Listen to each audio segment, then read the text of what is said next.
ये भाषा क्या है? माँ की। माँ ने जो भाषा सिखाई है, मातृ देवो भव। माँ इसलिए है कि वो भाषा देती है, शब्द देती है, वो शब्द विन्यास देती है, वो वैखरी प्रदान करती है। और एक बात तो सच है ही, जो जिह्वा से सरक कर स्फुटित होते हुए शब्द उच्चार करती है, वो कोई और नहीं, सरस्वती ही है, जो हमारी जिह्वा पर बैठी है। सर्व भाषामयीं सरस्वती।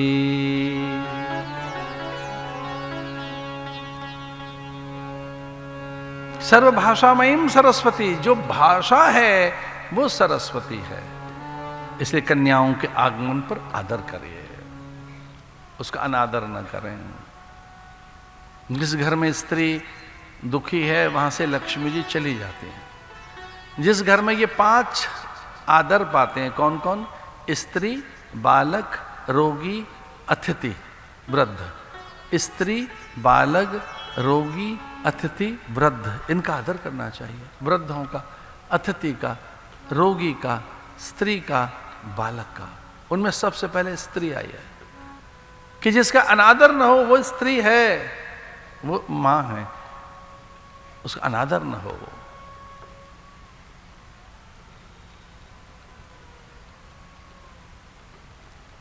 गुणवान देवहूति, बड़ी कन्या, बड़ी बेटी का विवाह कैसे करें? ये तो आज भी चुनौती है भारत में। इतनी बड़ी चुनौती है भारत में कि भाई बेटी की शादी कैसे करें, विवाह कैसे करें, योग्य वर कैसे ढूंढें, बड़ी चुनौती। किसी काल में तो ये चुनौती नहीं थी, स्वयंवर कर लो। पहले हमारी उस काल में माताएं स्वयंवर करती रही हैं, स्वयंवर करते स्वयं वर्ण करती रही हैं और वरमाल जयमाल पहनाती रही हैं। अब विवाह में एक नया संस्कार आ गया है। पहले कभी एक ही माला थी, अब 2 हो गई, एक दूल्हा भी लिए खड़ा है। 2-4 बार हमको विवाह संस्कार देखने का अवसर मिला। हमने कहा ये क्या भैया, दूल्हा लिए क्यों खड़ा है? दूल्हा किसके गले में डालेगा?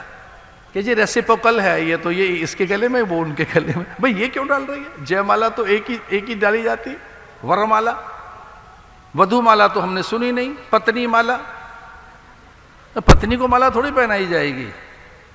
वो एक माला वो बनाती थी, वरमाला, जयमाला, वरमाला, उसका नाम है वरमाला। वो जीत कर आया, वो जयी है, वो पराक्रमी है, पुरुषार्थी है। उसने किसी लक्ष्य का भेदन किया है कि वो मीन की आंख में तीर मारेगा तो माला पहनाऊंगी, धनुष तोड़ेगा तो मैं माला पहनाऊंगी। जो धनुष उठाएगा, राम जी थोड़ी जयमाला लिए खड़े हैं, सीता जी के हाथ में जयमाला है, वरमाला। सीता जी वरमाला लिए खड़े हैं, राम जी नहीं, वरमाला सीता के हाथ में। वो स्वयं वर्ण करती थी, स्वयं वर्ण किया सावित्री ने सत्यवान को। नारद ने कहा जिसका वर्ण किया है उसकी आयु नहीं है। उसने कहा मैं आयु से विवाह नहीं कर रही हूं, मैं पति से विवाह कर रही हूं, मुझे पूर्ण पुरुष चाहिए। पर पुत्री वो तो 1 वर्ष की उसकी आयु है। बोले वो एक अलग विषय है। आप जैसा गुरु मेरे पास हो तो 1 वर्ष क्यों जिएगा, वो 100 वर्ष जिएगा। आपके मंत्र किस दिन काम में आएंगे, आपके आशीर्वाद किस दिन फलीभूत होंगे। मैं अपने पति को चुन चुकी हूं। बेटी वो 1 साल तक जिएगा, सत्यवान की आयु नहीं है, 1 साल के लिए पति को के जीवन में रहेगी। बोली भगवान मैं चुन चुकी, वो मेरा पति हो चुका है। पर वो तो 1 ही साल के बाद 1 साल तक ही रहेगा। अब बोले मंत्र बताइए, अब मुझे साधन बताइए, कोई नियम बताओ कि मेरा पति शतायु हो सके, चिरायु हो सके, चिरंजीव हो सके। साधन बताए नारद जी ने कि इन साधनों के करने से तेरा पति चिरंजीवी हो सकता है। लेकिन मैं वर्ण कर चुकी, पति कौन चाहिए मैं चुन चुकी हूं, मैंने स्वयं वर कर लिया है, मैं वर्ण कर चुकी। अपने पिता अश्वपति को बताऊंगी कि मैंने किसे चुन लिया है। वैसे ही स्वयंवर होता था, लेकिन देवहूति स्वयंवर नहीं कर रही हैं। माता पिता को चिंता लगी कि हमारी बेटी कोई वर्ण नहीं कर रही है, हमारी पुत्री के मानस में कोई पुरुष नहीं आ रहा है। युवती बेटी हो तो कैसे मन की बात करें उससे, बड़ा कठिन हो जाता है।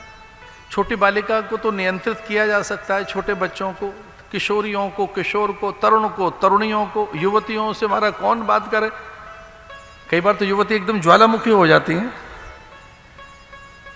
माँ की हिम्मत नहीं पड़ती बड़ी बेटी से, अगर बेटी जवान हो गई है तो धीरे से हमारा योग युक्ति से बात करनी पड़ती है उनसे। युवतियां बड़ी हो गई तो उनके मन की कौन पूछे।